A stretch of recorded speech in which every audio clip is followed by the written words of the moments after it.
السلام علیکم ورحمۃ اللہ وبرکاتہ۔ ناظرین، ایک حسین اخلاق کے مالک کا واقعہ آپ کی خدمت میں عرض کرنا چاہتا ہوں۔ واقعہ تو دلچسپ ہے، توجہ سے سماعت فرمائیے گا۔ ضلع جھنگ میں لالیاں ایک گاؤں ہے جو کہ اب چنیوٹ میں آتا ہے۔ جبل استقامت مولانا محمد اعظم طارق شہید رحمہ اللہ جب MNA بن کر جیل سے رہا ہوئے تو وہاں کے ہمارے ایک دوست جو کہ انتہائی غریب تھے، ان کی شدید خواہش تھی کہ مولانا میرے گھر تشریف لائیں۔ خیر وقتاً فوقتاً وہ مولانا کو جھنگ جا کر کہتا رہا اور مولانا وعدہ کرتے رہے۔ مولانا کا ایک بار اس علاقہ میں کہیں پروگرام تھا تو وہ ساتھی جھنگ پہنچ گیا کہ حضرت آپ پروگرام پر تشریف لا رہے ہیں، میرے گھر بھی تشریف لائیں۔ مولانا نے پھر فرمایا کہ پھر کبھی سہی۔ تو وہ ساتھی کہنے لگا کہ مولانا آپ ہمارے گھر اس لیے نہیں آتے کہ ہم غریب ہیں۔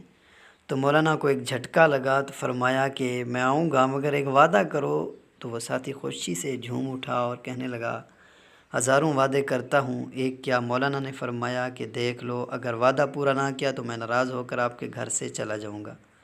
تو اس ساتھی نے کہا جی حکم کریں۔ مولانا نے فرمایا چند روٹیاں اور لسی ساگ کے علاوہ کوئی چوتھی چیز دسترخوان پر آئی تو میں کھانا چھوڑ کر اٹھ جاؤں گا۔ وہ ساتھی حیران و پریشان ہوا، چنانچہ مولانا تشریف لائے۔ حسب وعدہ یہی کچھ کھایا۔ بعد میں ساتھیوں کو فرمانے لگے اگر میں اس کو منع نہ کرتا تو یہ بیچارہ پتہ نہیں کیا کچھ قرض لے کر پکاتا، اور میرے ساتھ ایک پولیس وین بھی چلتی ہے، گن مین بھی ہیں، اور جس کو پتہ چلتا وہ بھی ساتھ آ جاتے، اور یہ قرض اٹھا کر کھانا بناتا اور پھر پتہ نہیں کب یہ قرضہ اتارتا۔